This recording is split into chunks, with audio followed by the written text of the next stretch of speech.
Welcome to Book of Rhymes, the podcast where we talk to artists about some of their most important works. My name is Donwill, and today we have not one but two of some of the most important artists in hip hop right now. You know what I'm saying? Like when you think about SMIF N WESSUN is one, Tek Steele is plural. Let's go. The only people that know got scholastic packs know what plural mean. Nah, that's a bar. That shit was on like one of the songs. You know what I'm saying? Like that's a bar straight up. I was gonna say not only groups but super groups. You know what I'm saying? Like when you think about like the legacy that you guys have, like not even have left, but like that you guys are currently carving in the game. Like literally a lot of the shit that you see going on now is like it's right here. This is the DNA. You know what I'm saying? So I want to welcome you guys to Book of Rhymes. You know what I'm saying? Tek Steele, SMIF N WESSUN. You know what I'm saying? Great to be here. But so we were talking about it earlier. It's the we're a couple of days past the 19th anniversary of Dah Shinin, right? No. Yeah. Well, we're a couple of years past. Well, no, he's kind. He's brutal. I'm a little bit kind. Yeah, it's like 24 years. Right? 24? Why did I think it was 19? Holy shit, I did the wrong research. But man, that's a horrible way to start. We ain't gonna judge you. Anyway. Yeah, thank you. I got you. But so how are you guys celebrating? You know what I'm saying? What are you doing to celebrate that? We're not celebrating that yet. Okay. What we're doing right now is putting out an album, our seventh studio release. Like people say albums, like we can't say albums anymore because dudes is putting out albums that got 7 songs on it. EPs winning Grammys. And they're calling it, it's like, album, it's the EP, but they're not calling them EPs. It's like, this is my album. So, like, this is our 7th studio release. Official studio release from Tek Steele, these brothers, SMIF N WESSUN, Coco Brothers, however you want to coin it. This is our 7th, this is the God album for us. Yeah. You know what I mean? It's been a long time coming too. But I know a change gonna come. But you got Cook, Black History Month. You guys do have a collaboration with Dirty Ghetto Kids, like right? My True that. Talk a little bit about that. Like, how did that come about?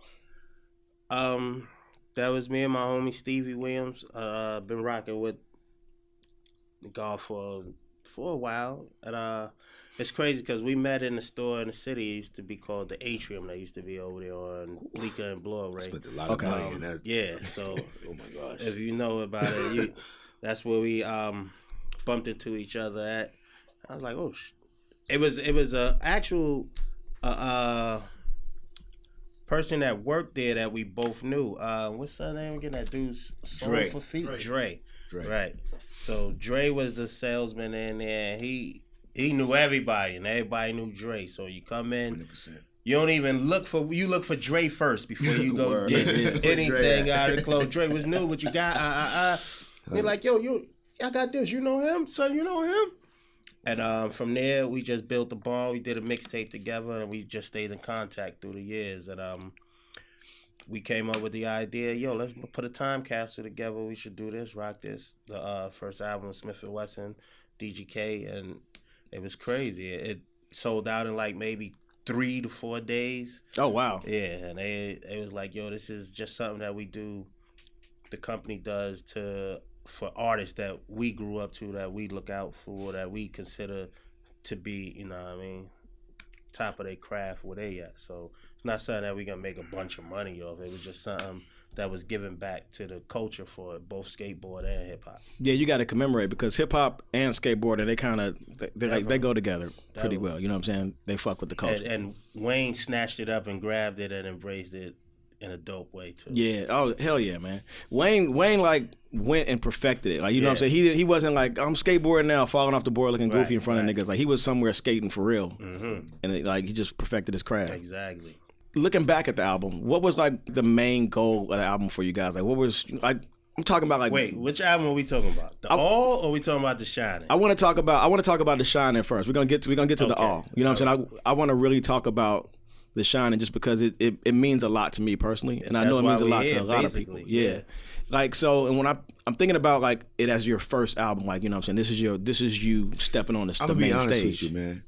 Like, a lot of rappers are gonna probably come up with some like intricate version of what they was thinking about. We ain't had no goal. Okay. We had no goal when we made that album. Correct me if I'm wrong. No, and first of all, not to cut your holy wisdom. I let us go. Nah, seriously, The Shinin literally to us is like our second album. Oh shit! Because every night, I say that because we're little bruh and them to big bruh Black Moon. Okay. So we knew nothing. Like he was saying, we knew nothing about making no albums, arranging songs. We was just in the studio. I don't even know if it exists no more. Was it Calliope? Calliope, yeah. Calliope, yeah. That shit don't exist sleeping no more. under the blankets that you used to cover the pianos with, like day and night, putting the Black Moon into the stage album together. Hopping train styles, turnstiles. We got our training on hands in the trenches with our big brothers. So being that was the first album, The Shinin was actually SMIF N WESSUN's second album. That makes sense. Putting together the Black Moon album, that was like y'all's training ground. Y'all were just sitting there watching, learning how to put songs together and shit. Right. Taking it back a little further, how'd you guys even meet to get in the studio with them to we met in the streets. Okay. You know what I'm saying? Me and Tek met in the streets. We met through rest in peace Rambo. Well, we talk about him on PNC. You know? Yeah. Sean Grady. You know, that's the first Sean. You know what I'm saying? Sean Grady is beautiful guys and Big Old Pimp. Big Old Pimp is on PNC. Cookie Head. I'm loving the names. These guys, these are real guys. Like these guys are some of the most dangerous cats. You know what I'm saying? As us as young, like these are guys who was pretty much introduced us. You know what I'm saying? And if not for these cats, then we probably wouldn't know each other, man. Yeah, because y'all from different sections of Brooklyn, if I'm not mistaken, right? 100%. Brownsville's Bed-Stuy. Yeah. Actually, Big Old Pimp Cookie Head was the one who put together the Night Rider for us to meet Aaliyah. Yeah, Aaliyah, rest in peace. Oh shit! To get that he related to Big Ump. That's family. You know, wow. He put that together and 100%. Were you going to Brownsville or were you going to Bed-Stuy? He was coming to Brownsville. Okay. He was coming to Brownsville. He's riding some dirty ass dirt bike. Statute of limitations on things. That's cool. It's cool. I'm not asking about any. I'm not coming to Brownsville with his dirt bike with no helmet. You know what I'm saying? And dude, like in Brownsville, we was already on what we was on. Shit. So my friends would see him with the afro, and they were like, "Oh, this guy is amazing." I'm like, "All right, this is my bro." Like, you know what I mean? He would come through, he'd ride through, and you know, and go back to the other side. And this was a daily trip venture. It didn't matter what it was on. The L train, I wasn't going to Bed-Stuy. Motorbikes. Okay. I wasn't going to his side of town, really. But he was coming to the hood. He was coming to that side, the projects, and dudes loved him. They never saw that. Pretty early in our life. Yeah. So I feel you. And I'm not trying to open any cold cases. I'm not trying to. This ain't the no feds, cold you know? Case, man. We ain't cold case. Listen, we know how to talk. He's not. We's not them guys. Years in the game. Understand? Everything that we did is already done. Out chill. So, were y'all like rhyming and shit back then, or like not back then, but you know what I'm saying, like before you bumped into Buckshot, or was it just kind of like hanging out, family shit? We put Buckshot on the hip hop, man. Oh, Buckshot, yeah, facts. Do the history, and he'll tell you himself. You know what I'm saying? Like we go to Franklin Avenue, and we'll just build with Buck. We was already like trying to do something, you know? Yeah. And then Buck is a genius. You know what I'm saying? So it's like he latched on and like, all right, you know, this is why I don't know if anybody was at the Apollo show that we just did recently. Which is historic because that's the first time Buckshot ever performed. We performed together with Buck when he was a dancer, him and Five. That's the first time? 100%. Wow. That's a fact. That's crazy. When did the studio come into the play? Like when did Buckshot start being like, I want to put together this album. I got this Black Moon project. Did he give you guys like the group concept to become? Once he didn't get absolutely not. You're not listening. You're not listening. Buck is a mad genius. Is a beautiful genius. We was 15, 16, 17 at these times making these albums. Buck was managed by Drew High. No. And Chuck Chill Out. No, wait. Chuck Chill Out, right. And Chuck Drew High wasn't even Well, he wasn't managing them. Drew High ain't step up the stoop yet. Right. So bring up the Chuck Chill Out. Buck was doing what he was doing. Like we was. Buck is a maniac. Yeah. Buck is a mastermind. You know what's real? No disrespect. He gonna love this story. This Buck was a intern at a label, and he was like, yo, he would call labels and go, yo, I'm sending an artist over there.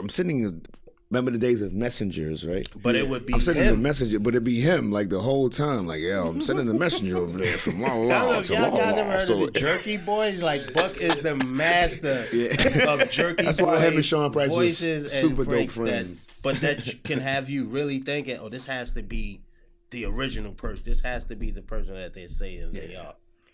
Yeah. But these guys became friends. Buckshot and Drew High became friends. Drew High was an intern at Nervous.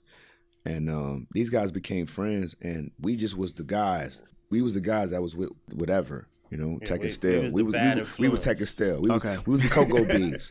You know, like the Cocoa Bees. The Cocoa Bees coming up here today? Yeah, they be up here with their little bags of reefer and all that stuff. Like these guys, we was actually Cocoa Bees before we was SMIF N WESSUN. So how did SMIF N WESSUN come into play? We was Tek and Steele before anything. Okay. SMIF N WESSUN came together because we needed a really cool name that personified who we were. And this is the thing. Tek and Steele, you know, it's 2. SMIF N WESSUN is 1. So it's like we represent that. Every time we go places, we are one person. You know what I mean? It's like even today, like when they see me, they're like, yo, where your brother at? They see him like, yo, I just saw your brother the other day. So it's like, oh, we like, yo, what's up, Steele? You're looking dead in my face. What's up, Steele? Where's Tek at? And I'm like, I don't know. He said he gonna meet us here.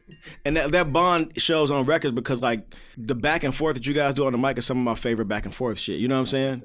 Like that shit's amazing. I ain't gonna say we came up with the first to originate that, but we was handed the torch or the crown, so to speak, from the originals of EPMD. Yeah. I mean, literally sitting in the studio, and they was like, yo, here, take that and do what y'all do. Y'all are those. We went to an in-store that EPMD had, and we got on the line with all the guys and females. We both bought a CD, and then when we got to the front and seen these guys, he was like, yo, sign my CD. They're like, yo, what are y'all doing here? Like, you know what I'm saying? And these guys was like, yo, the way y'all do it, they pretty much pass it the torch. Yeah. Salute to Eric and P. And y'all hold the torch well. I mean, like, so when you were actually writing the album, like, you have to write those rhymes together. You have to write them in the same room. You know what I'm saying? 100%. What was the writing process like when did you guys, like, write stuff and then bring it to the studio, or were you, like, writing in the studio? We was writing in the studio. Initially, we was writing in the studio. Big up to Mr. Walt and Evil D. Big up to Mama, because we wrote our first songs that you guys know, we wrote those in the basement of Evil D and Mr. Walt's home. Did we write them in the basement, or did we write them in the snow in the park? We was doing in the both. snow because you couldn't smoke it. Mama Dugard, bless her soul. You couldn't smoke there, so we would go across the street and we be in the middle of the thing like this. You know what I'm saying? But fingertips freezing. Like, I don't care who. I don't care who you are. Right? I don't care who you are. I care who you are. Take that. Who these boys down here? What y'all doing? Get out of here. Yep. There was not even a leakage of that. So like that, our family, our lineage came from discipline. Okay. Initially, you know. And another strong thing that you guys have on the album is this sense of melody. It's almost like there was a lot of, again, this is the 90s. I'm from Cincinnati, Ohio. So like I'm hearing y'all shit, and it's giving me this like vicarious experience to be in like Brooklyn and New York. And there was this strong sense of melody that just wasn't happening on other records. What? You know what I'm saying? Part of it come your wisdom. But Tek ain't gonna like this is what I'm about to say. His father is a musician. He never talks about it. His father was one of the baddest men on the planet, and he's a musician. Now we don't take nothing from our parents. We out in the street. We just we find our own lane. Yeah. But it might be fair to say that we got it honest, you know? Yeah, because I was gonna ask what the influences were, but clearly, you know what I'm saying? Like that's like in the blood right there. 100%. You don't want to say nothing about that, Smoke? I mean, nah. My dad.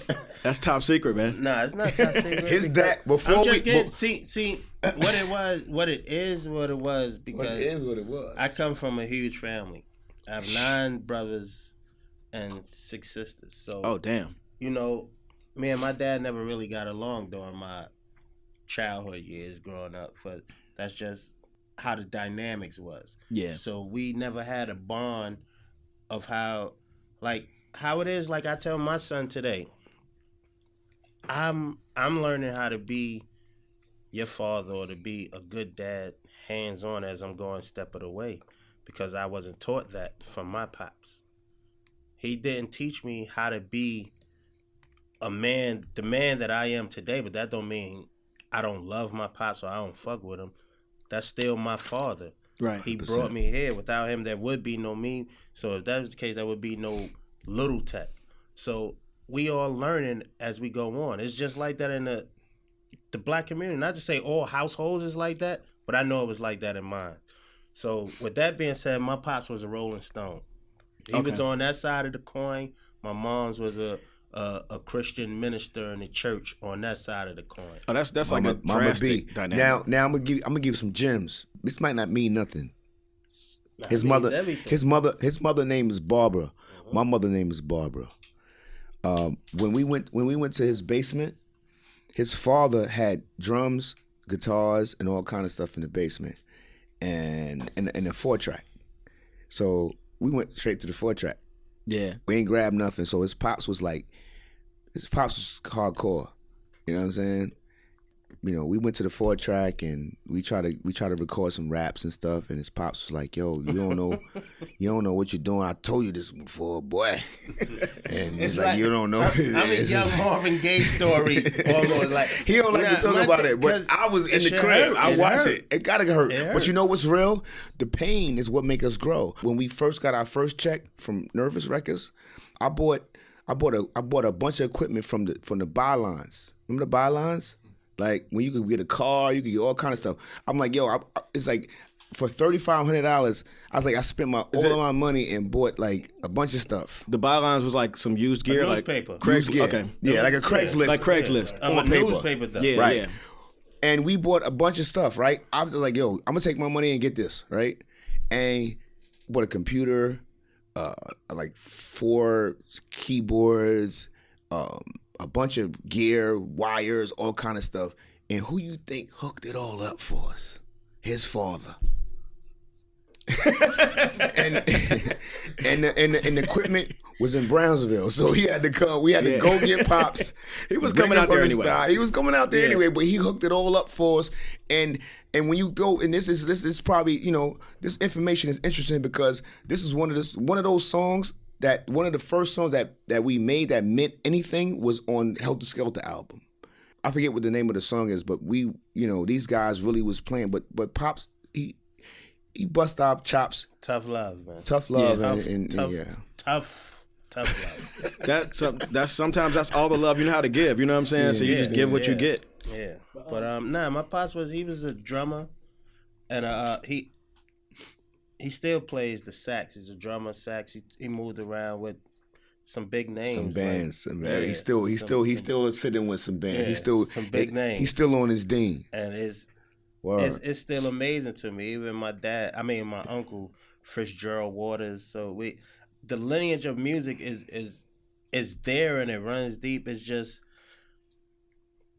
when you don't really know about it, or you don't, all of a sudden your first cousin don't fuck with your nephew over there or that cousin over there. The family, it don't bond, it don't click. Yeah. So it takes that one person to come up 35 years later to be like, damn, you need to meet your cousin, or you need to meet your nephew or your uncle, and then by then it's the relationship. It's so much work and to bond that family back together. It should get exuberating sometimes. It's fucked up. So you guys found family in one another. You know what I'm saying? Like you guys 100%. are brothers. You know what I'm saying? Our thing was PM, right? We come from a family of Decepticons. Our family, like, we promoted being savage, and us, we was the little guys. Like everybody was big. Everybody already had a name, and we was like, yo, we PM. You know, like we don't do nothing what these guys do. We savage though, but we PM, and PM to us was Perfect Men. Okay, you feel me? And then it's also Power Masters. You know, so or you cartoon buffs, you already know what Power Masters is, right? And you know how many people was the Power Masters and what it formed and everything. Our squad was different, and we was those guys who was ready to ride, and you know, from everything from our Timbs. When you listen to the you niggas weaponized Timbs, G. Like I was weaponized. Y'all niggas like a straight like we weaponized that. I never heard that word before, but I'm using that. I'm clearly putting that in the track. Timbs all seasons. Timbs all seasons for ass kicking reasons. You know what I'm saying? Like straight up. So when we got the album in Ohio, I remember being like, oh, we gotta get some Timbs. Like the style of dress and everything, but like. It was just to look the part. It wasn't like it definitely wasn't like I gotta stomp a nigga out real quick. At the same time, it was camouflage. Yeah, dig it. That's what the boot camp is. Like all our references to everything. See, me, I used to box, so a lot of my references be to boxing. I have family that did generations in the military. So all that shit. When I say fatigues was part of my life for real, that's for real. Before Timberlands, it was black combat boots. I couldn't afford Timbs. Damn.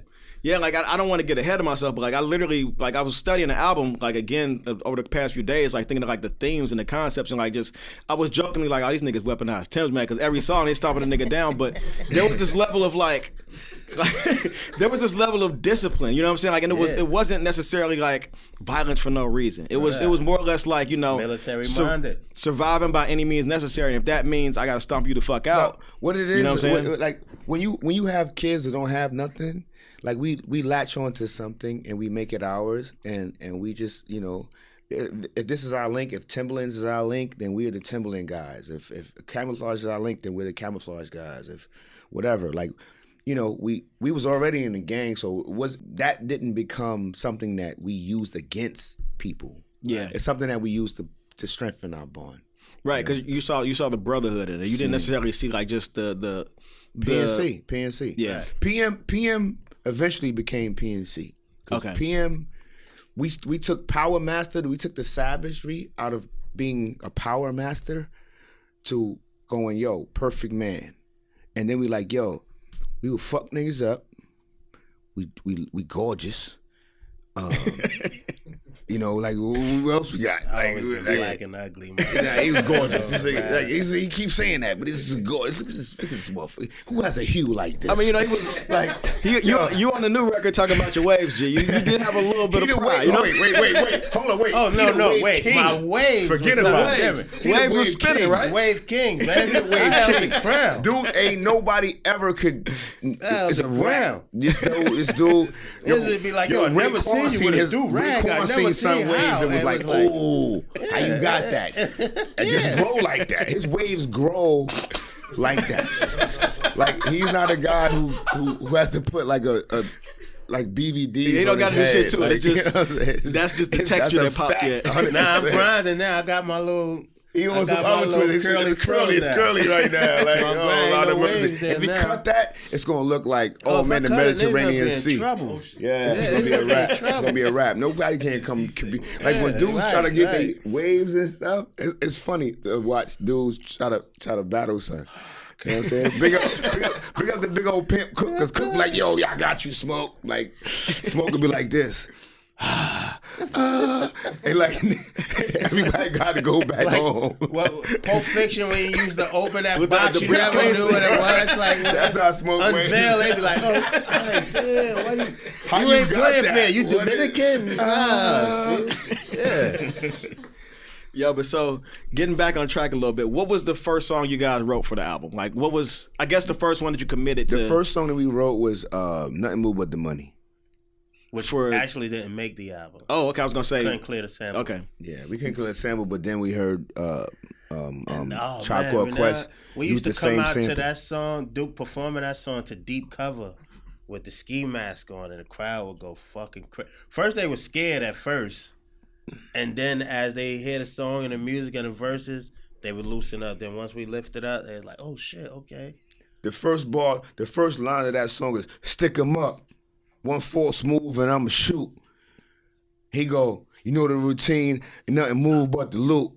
Drop to your knees, throw your hands in the air, run on your gear from the jewels to your underwear. Now you got these guys coming out before Black Moon come on. And we got like, before who got the props? Who got the props? So you like, wait. Niggas just What? like, oh, how the fuck they even know each other? Yeah. how does this work? So what was the first one that made the album? Like I guess the first Bucktown, okay. Yeah, Bucktown. Like we made Bucktown later.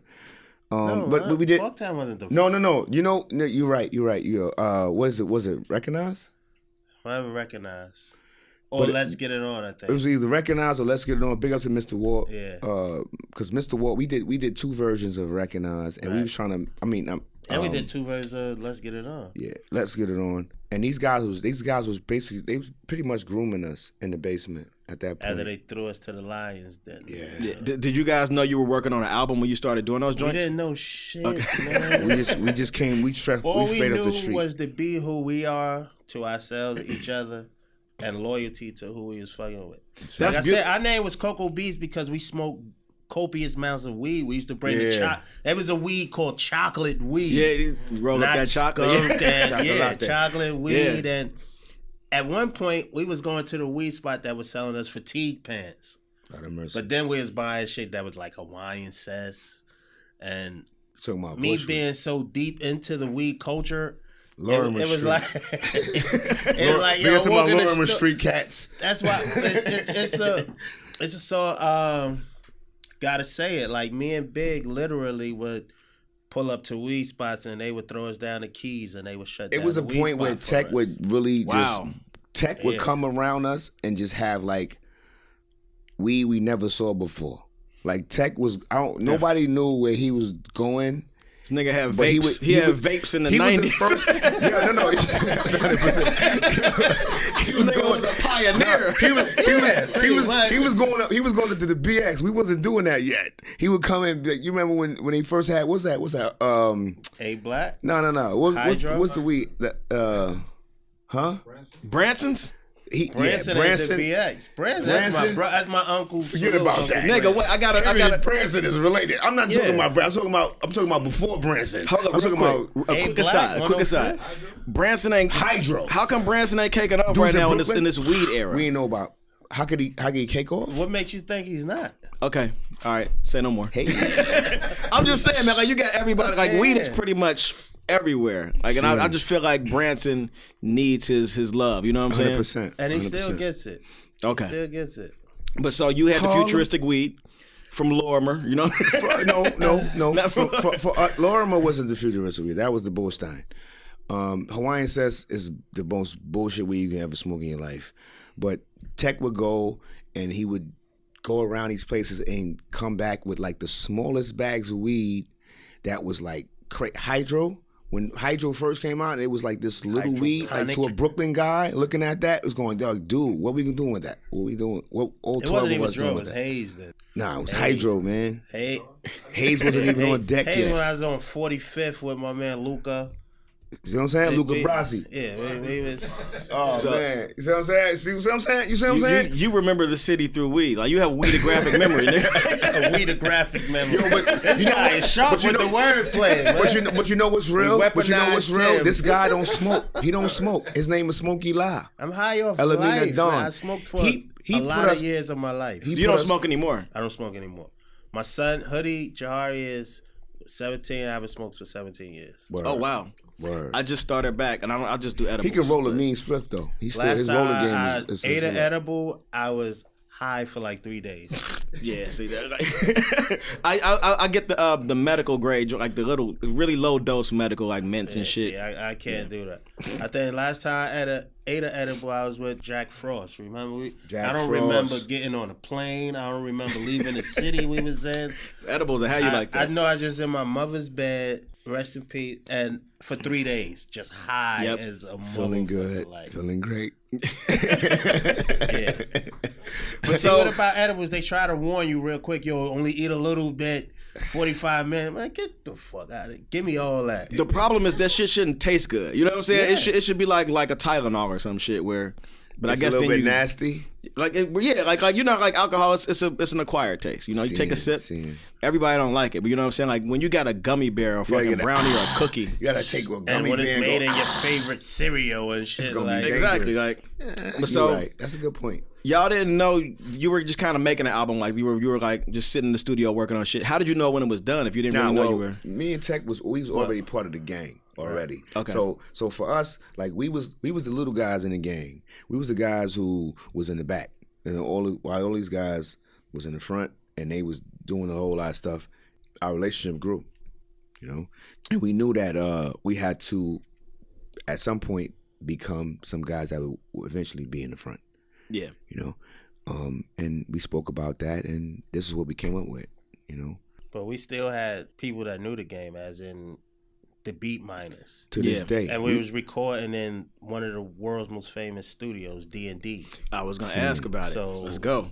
Primo, Jay-Z, Big, Mary J. Blige, Missy Elliott, Aaliyah, everybody was passing through those doors. As you working and people was hearing, catching air whips and airfuls, you're like, oh shit, like who is that? Yeah. Or who? We was so deep at some point, like we had to take the big room, the A room. Yeah. Primo loved the B room. That was his house. Like you couldn't even go in the B room unless you know Primo. What was it like? Did you like the intimacy of it, like how small it was, and how just it didn't feel? Yeah, like... it was that. It was intimacy, and it was like you really couldn't. You had space to record, and he had space to sit down in the B room because it was full of records. Okay. And equipment. Yeah, and it was the first room when you walk in. Right. That's the first room right there. Because A rooms can be like they can be cavernous. They can be so big. You know what I'm saying? It's not really hospitable. It just feels like some shit you just like a hotel. A room was not hospitable at all, but it worked for us because it was a lot of us. We was a bunch of vagabonds, and we literally brought like dudes from our neighborhood, and it was like, yo, when you listen to the Shinin, like when you listen to all of the like dudes used to record. We made our own background noise. We had dudes to do that. To touch on that point, like literally the hearing the songs, like I'm thinking time traveling back, hearing the songs, in my mind, y'all niggas were just in a living room somewhere, like smoking weed, passing that shit around. Like 100%. You had niggas in the back talking. 40 ounces of old gold. Yeah. Not even heard of back then with 2, 3, 4 mics dropped down in front, just like literally just doing what we do, and the mics is picking it up, everything. 100%. And beat miners' ears are so sharp and so musically inclined. They amazing. Yo, it was a point where we would record, like we had the mics. We have 2 mics, right? And he would be on this side of the room, I'd be on this side of the room, and they had the barriers to keep us from the sound from bouncing, from bleeding. Yeah. Mm-hmm. And then it was like when we brought our bros in, they moved the barriers. Like, you know what? Just one mic, let it go and see how it worked. And that's a genius of Mr. Walt and Evil D. Yeah, it's capturing some sort of like ambiance, right? Like it makes it gave it a feel that it wasn't on other records. Like, you know what I'm saying? Like y'all shit was an experience to the point where I talked to my homeboys about it. I was like talking to SMIF N WESSUN about Dah Shinin. He was just like, yo, he's from East New York. He's like, that shit shaped like everything for me. Like straight up and down. Like that was like I was just I think on it. It was like that because it was an experience for us as well. Like I said, we was kids. Yeah. We was kids, but we was smart as fuck. Yeah. We was smart as sharp. We was kids and filling big man shoes, so to speak, like, and that's how it was in a hood.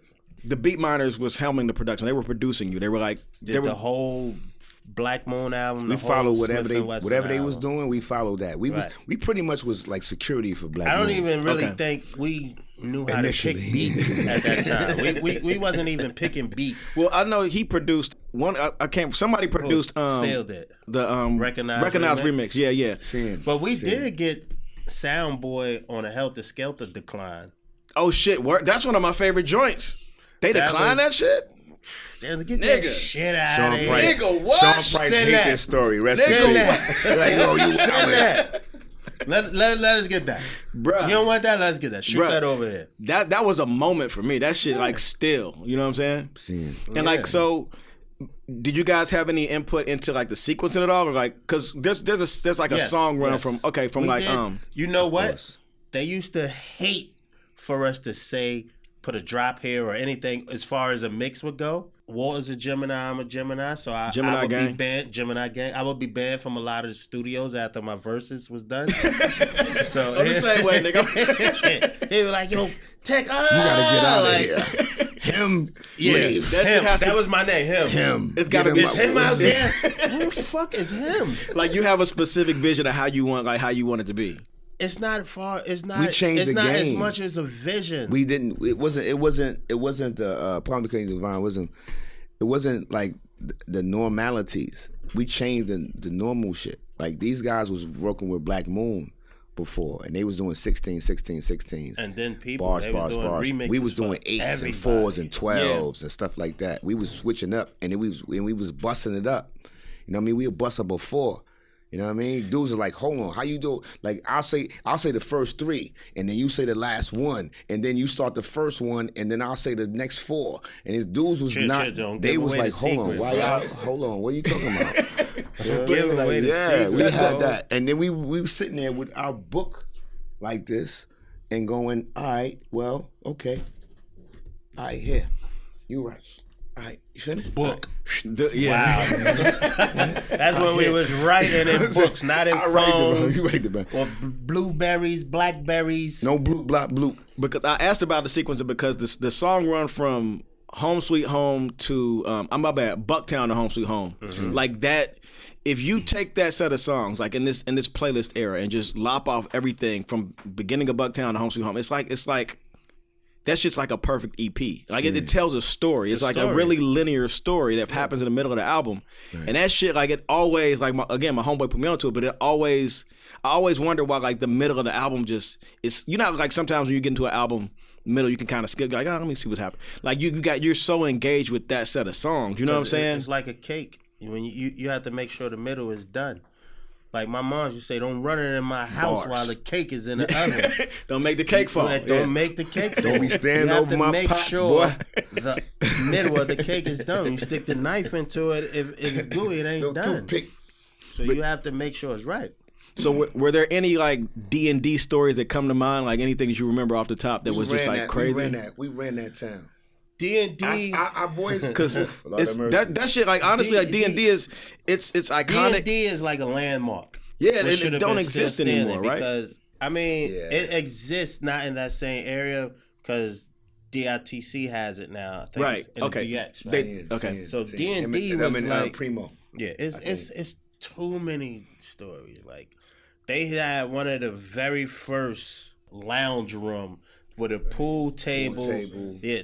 They had the TV they had was like from half of that window to the floor. So a big screen TV, which was about maybe 2-3 old leather couches. Right. That wasn't in a crib. Then the next room that was right next to that was the pool table when CeeLo games would go on for thousands of dollars all night. While one folks were recording in the other room, but the entourage and everything is here. This one it was still entourages. Right. It was like we in the studio with gangstars, right. Bunch of East New York cats, gangstars and gangsters. It was like your entourage. It's 5 of y'all in a group, but your entourage is like 8, right? And like every nigga got a pistol on him. Yeah, and you describing box cutter. You describing the scene for me, and like I think it's beautiful that throughout all the years we knew about D&D, like even if something did happen, like we'd never heard about anything crazy happening in D&D. Because it was a tone. It was an overtone of respect. Yeah.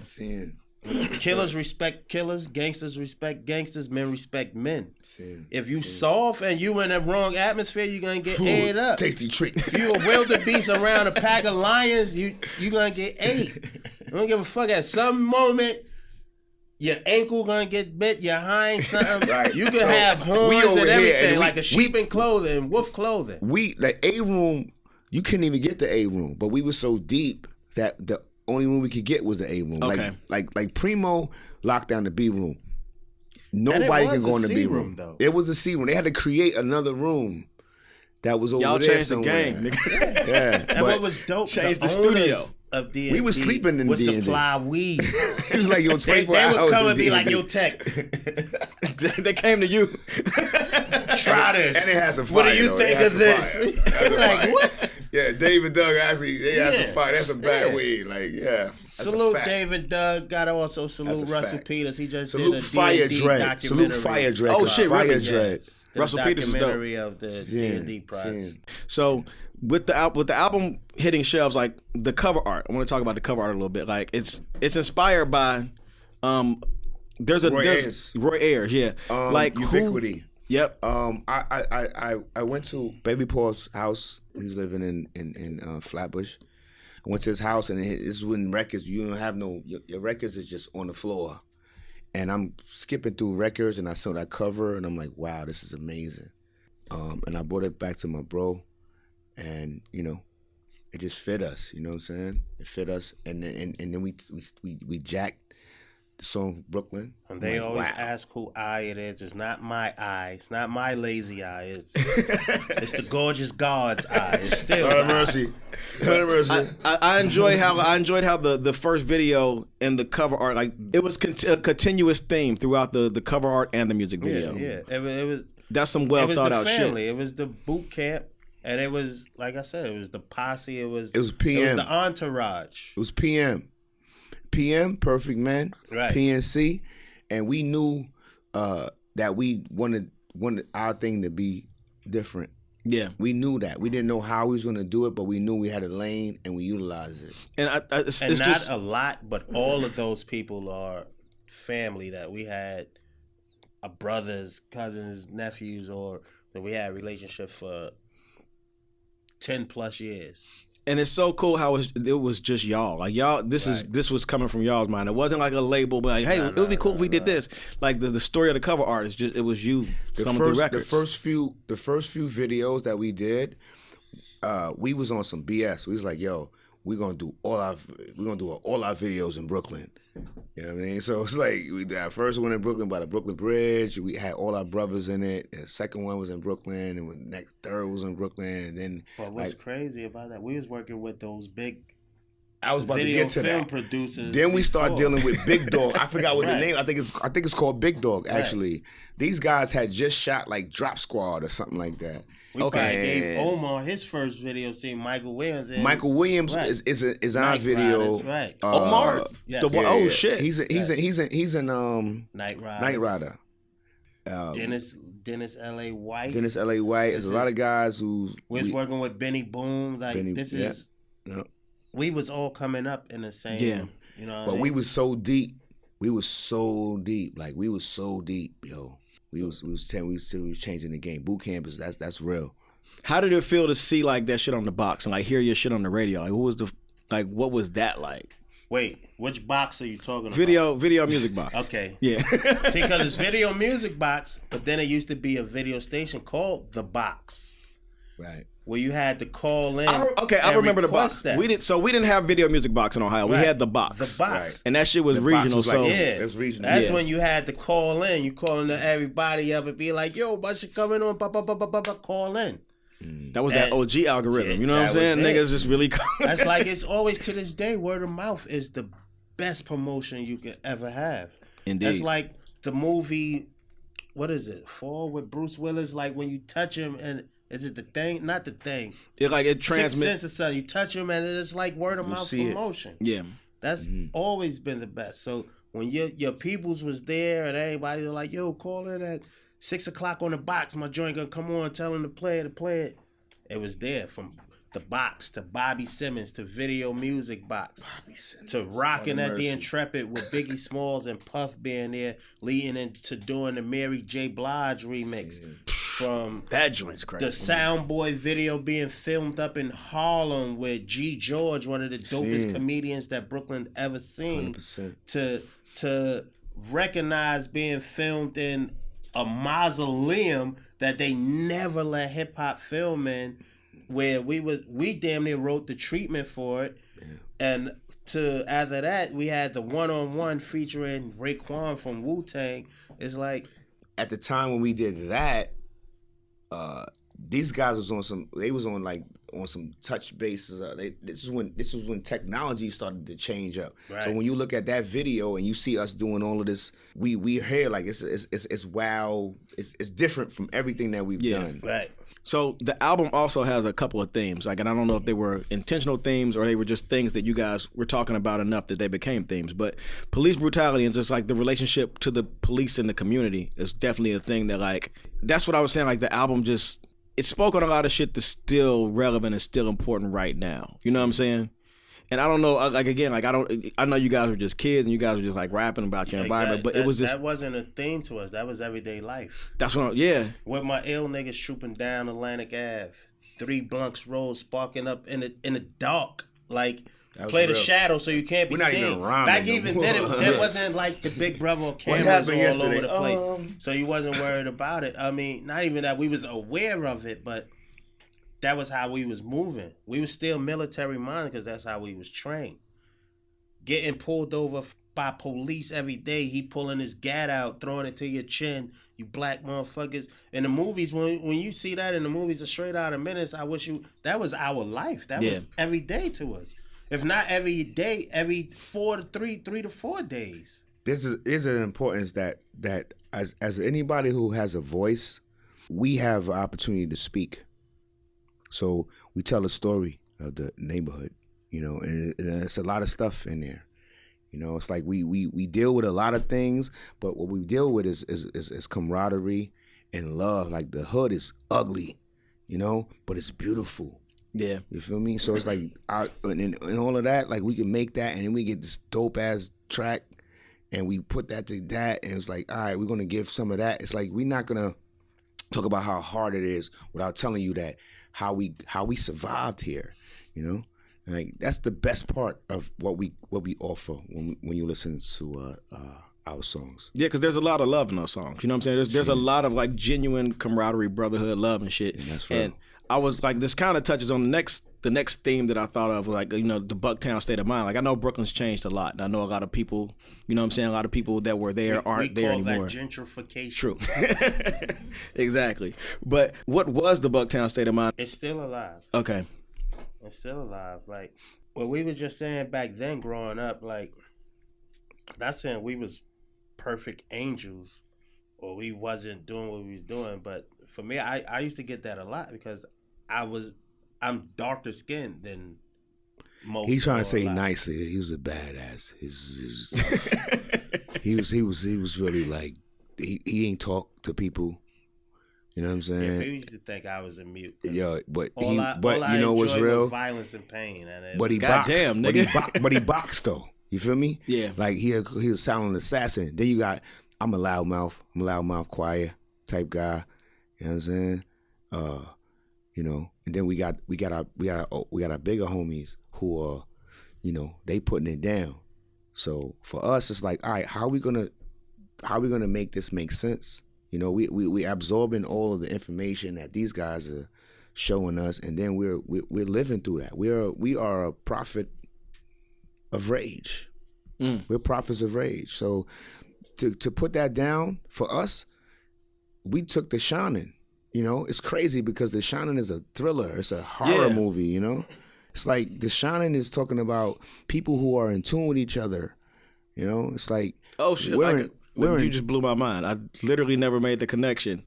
You know, like I knew the movie, and like when I saw the eye on the cover, I thought about like Jack Nicholson looking through the door and shit. Right. But I never thought about how The Shining is just about people like connected people, like the connectivity. That was like the back part of the album. Like we would be, like we said earlier, he's from Brownsville, I'm from the Style, so it would be nothing planned. Going to school, we would meet up on a train in the same car. The car doors open. Who the first person I see? Still. Not knowing. I was coming to your house, yo. Yo, I was coming to get you.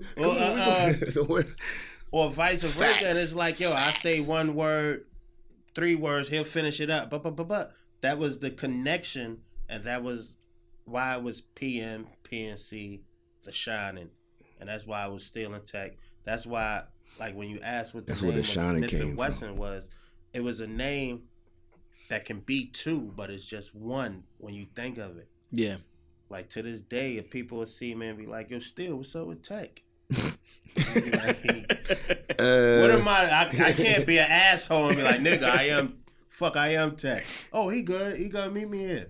Oh, word, he coming? So Tek coming? Yeah, Tek gonna be here in about 20 minutes now. Yeah, any minute now. And you showed her like Tek, you're like, yeah, what up? Go ahead. Yeah. Yeah, but that's a fact. That's how it was. But at the same time, we thought it like that and made it like that. As we was making it, we was planning it at the same time. So it wasn't no blueprint to making an album, because we was learning as we was going on. Yeah. And putting it together. And God willing, by the Most High, it came out like that. I just think it's crazy how a lot of artists erect this grand scheme to put out their first album. They're like, we're gonna do it like this. And I won't even say it was not like you guys stumbled into it, but y'all just recorded yourselves and became. I was rapping. Yeah, but exactly. But I didn't have. You're right. I didn't have a grand scheme. I didn't go, hey, we're gonna do it like this, and then when we bust on them people, they're gonna go, ah. It wasn't no grand scheme. Like we absorbed everything that we was dealing with. We put it all together, and we utilized it, and it worked because the people, we are the people, It's like when the artist veers away from the people, he's not gonna succeed. True. Like we was in the mix with the folks. When we started dealing with Nervous Records, like we not used to having stickers and stuff like that. Like imagine us having like a roll of stickers and taking them back to the hood. Like that's props in the hood. You know what I'm saying? Like, yo, here, son. Was yo, here, son. Work. Bombing up lamp So poles, imagine everything. that right now. Dudes is like, what? You know what I mean? We had street team in the hood. It's like dudes, yo, this is my bro, this is my cuz, like this is my you know what I mean? This is my nephew, this is my uncle, whatever. And we utilized everything that was available for us, and we made it work. Okay. So I want to talk a little bit about lyrics too, but I want to talk about lyrics from the upcoming album. Because there's a bar on Testify that says, they said take it back to the shining. They know the shape that they don't know the shape that my mind's in. The game's changed. My man's gone. I fucked up the cadence. I'm sorry. Nah, you good. So you on point. You on point. Well, but it ain't Gucci. Fuck Gucci. Yeah. It's all goody. It's all goody. It's all Louis. First was at Louis, right? Yeah. It's all Louis. It's all Louis. But it's, I'm glad we had the Louis Vuitton in the video. Yeah, it's all Louis. But that's like the perfect full circle moment. You know what I'm saying? And that bar is drenched in like this entire conversation. Like everything that we're talking about with The Shining, like the themes and like where you all are now and where you came from. Like I would imagine people looking at this upcoming album like, oh shit, what are they gonna do? And kind of expecting like, I mean, I guess your albums and albums beyond the first album, so nobody's expecting you to go back to The Shining. But you know what I'm saying? Like that's the point of reference for a lot of people. That's not just with us. That's good. That's a lot of artists, and that weighs heavy on the artist when it comes from the fans, because sometimes the fans don't allow you as an artist to grow. Absolutely. Yeah. When you drop an album, they want to hear the same. They want you to be the same, or talk the same, or sound the same, or talk about the same things when you came out when you dropped your first album, your first piece of art. You probably was scribbling outside of the lines, but when people collect certain things like that, they like, damn, I just don't. I'm so used to this. I just want that person to be that every day. So it's like a fan grow, but you want to allow the artist to grow. So when I said that, take, because you hear that a lot, especially not to use the word loosely, what a person call you a legend or what you did is a classic. Yeah. People automatically get like, yo, I want to hear The Shining again. Yo, it's 2018, it's 2017, 19, recreate The Shining. We didn't know what the fuck we was doing making The Shining. So today we can't go in there dumb and be like, the wood is brown, sun is a clown. Everybody, let's get down. Bucktown. Yeah. I can't even write no shit like that. So it's like, they say take them back to The Shining, but they don't know the shape that my mind is in right now. I've grown. I was 15, 16 years old when I wrote The Shining. I'm 40 years old now. So it's like, Oh, wait, did he just say his age just now? You got that on film? Can you rewind that? I'll be 41 June 3rd. So oh shit, June 4th over here. See what I'm talking about? Gemini game. Yep. So it's like the game is different.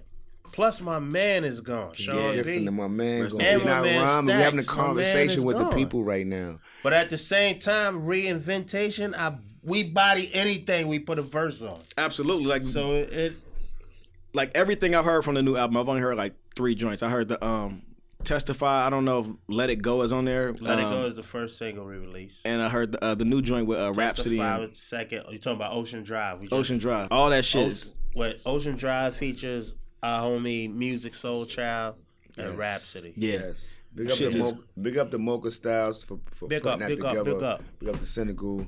So putting it together. I have a question about the album. Like it's kind of like an overarching question about the career in general. Like you guys came in the game with the Beat Miners, and like we came in the game with nobody. Okay, true. Like production wise, like you guys seem to lock in with one production team. Like you don't do the whole pulling producers from here and there. Like you did the same thing for this album with for the All.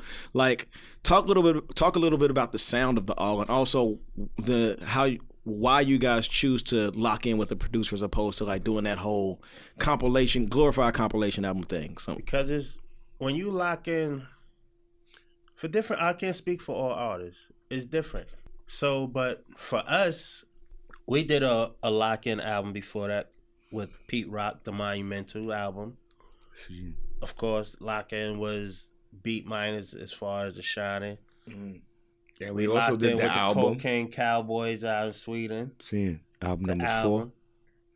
And it's just when you lock in, you got a homeboy or homegirl that you rocking with every day. You ain't got to say a word. Just look at your facial expression. They go, yo, what's up? You all right? Everything good? You ain't your normal self. Shit is crazy. So they know you. Yeah. So when a producer, not a beat maker, because there's a difference. Just like there's a difference between a rapper and an MC. So when a producer offers you his hand to be like, yo, let's do this shit together. You like, what? He came to us one day. We was flying out the next day to record the album. That's dope. So it's like two heavyweight contenders at the top of their peak performance. I was so excited when I saw that y'all were working together. Yeah, you know what I'm saying? Because it's one of those things where I know Buckshot was doing joints with him, but it was one of those things where like it just makes so much sense. You know what I'm saying? We went to North Carolina when we did the Triple Threat album.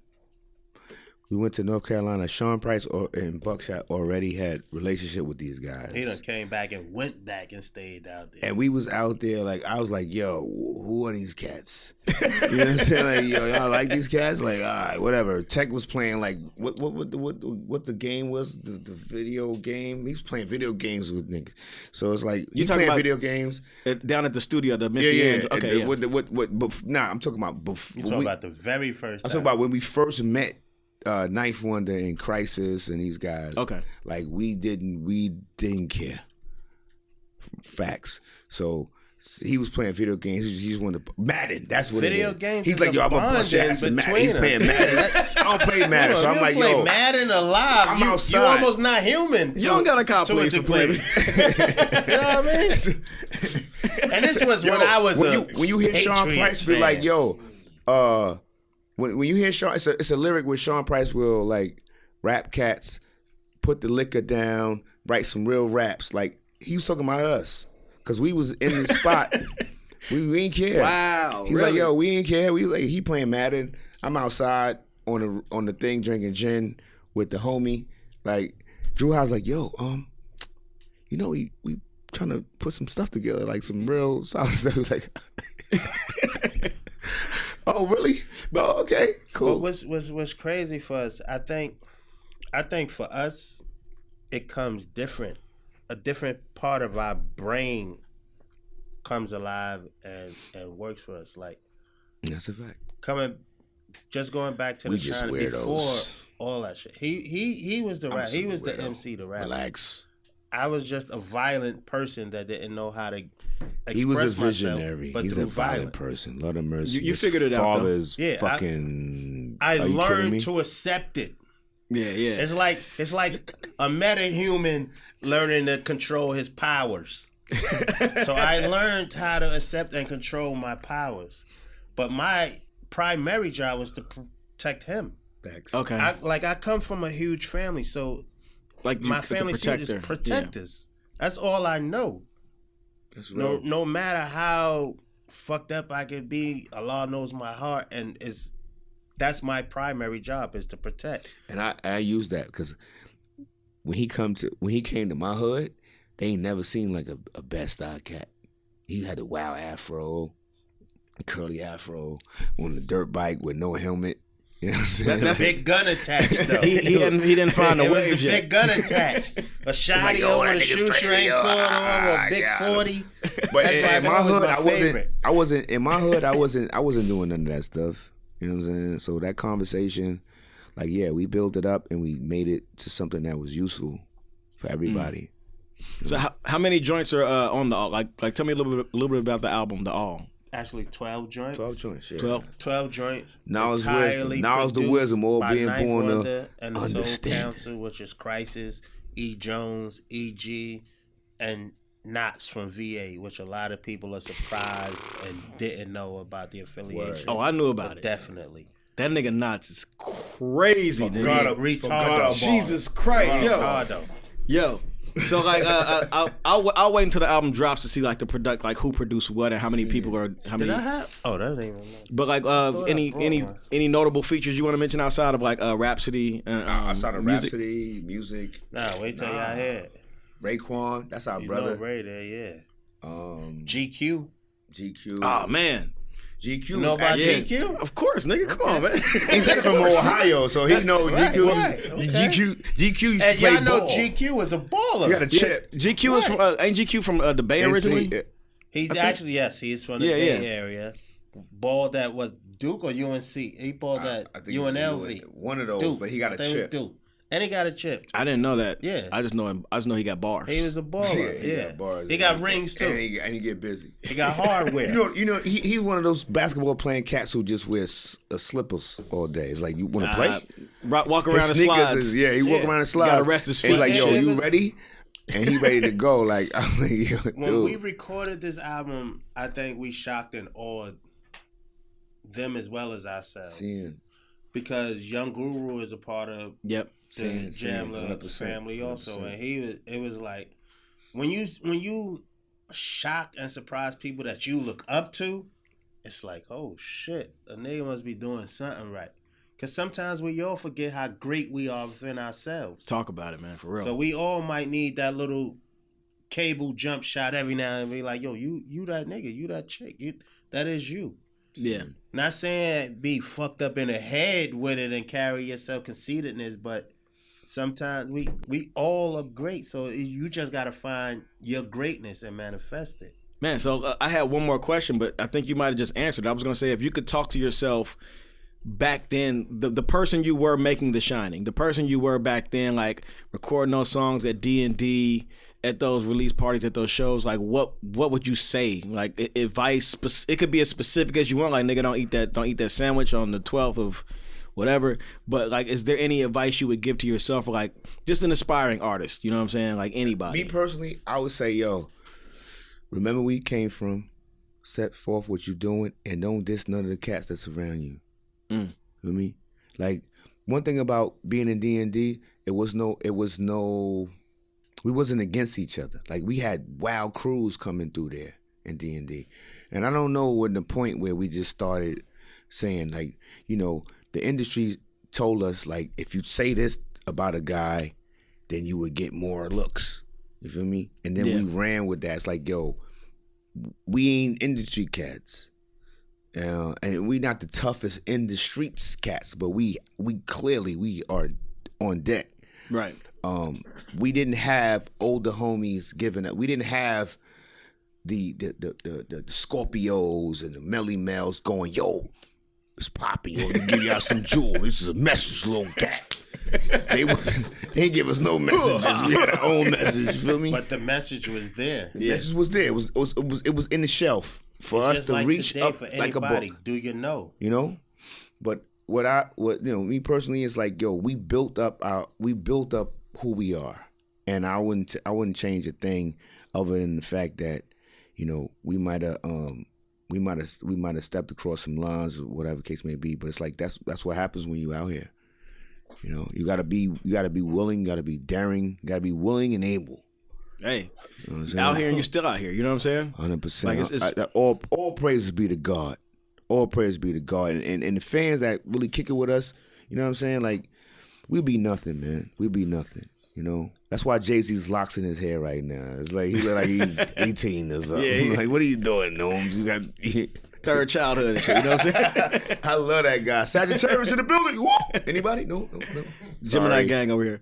But yo, we got to get out. You know what I'm saying? It's been a pleasure, an honor, and a privilege to speak to you guys. You know, like seriously. Give thanks, man. Y'all motherfuckers don't understand. Like, a lot of what I do is based on the fact that you guys did what you did. So, giving you flowers now. And this is what we say, boot camp. Like, this is what we say about SMIF N WESSUN, like 360 degrees back home. You know what I'm saying? Our first song, that was one of the baddest songs we created. And we was able to say some stuff in that song that would encapsulate everything that we are dealing with till this day. I walk around town with the pound strap down on my side, no front, and just in case I gotta smoke something. Round here, heads don't act the age. It might be another dead boy pun page. Enter the cipher with your lighter. L's are ready. Prepare for another one-nighter. Right? But keep a watch for the cops because they rock Glocks. Coming on my block trying to rock knots. I'm trying not to sing along. Like they're bigger than this nigga from the street because we start mad deep Crowd and they walk beats. Like, the stuff we saying is almost like... Wait, where we from? Bucktown. Home of the original gun clap. There we go. But yo, we got to get up out of here, man. Where can we find you at online? Like, you can find us at duckdown.com. You can find us on bucktownusa.com. You can find us on smifandwesson.com. Tek Smokey La. Social media, Instagram, Twitter, Tek Smokey La, the same both places. I don't fuck with Facebook. I don't have it. Good job. Yeah. Fuck Facebook. Yeah. Tek Smokey La, General Steele. General Steele. And you got to put the E on the end of my name. And don't spell SMIF N WESSUN like Smith and Wesson. That's why we got sued in the first place. Because all you Fulianos, you're not watching your how you spell things. And we switch it up. We word players. This is us, man. And this has been Book of Rhymes Podcast. I'm Donwill. You can find us on the internet at the Book of Rhymes Pod on Twitter and Instagram. Yo, thank you guys so much for coming through. Yeah. Book of Rhymes. And we out. You're ready. Bucktown. We are the winner, jump and sound.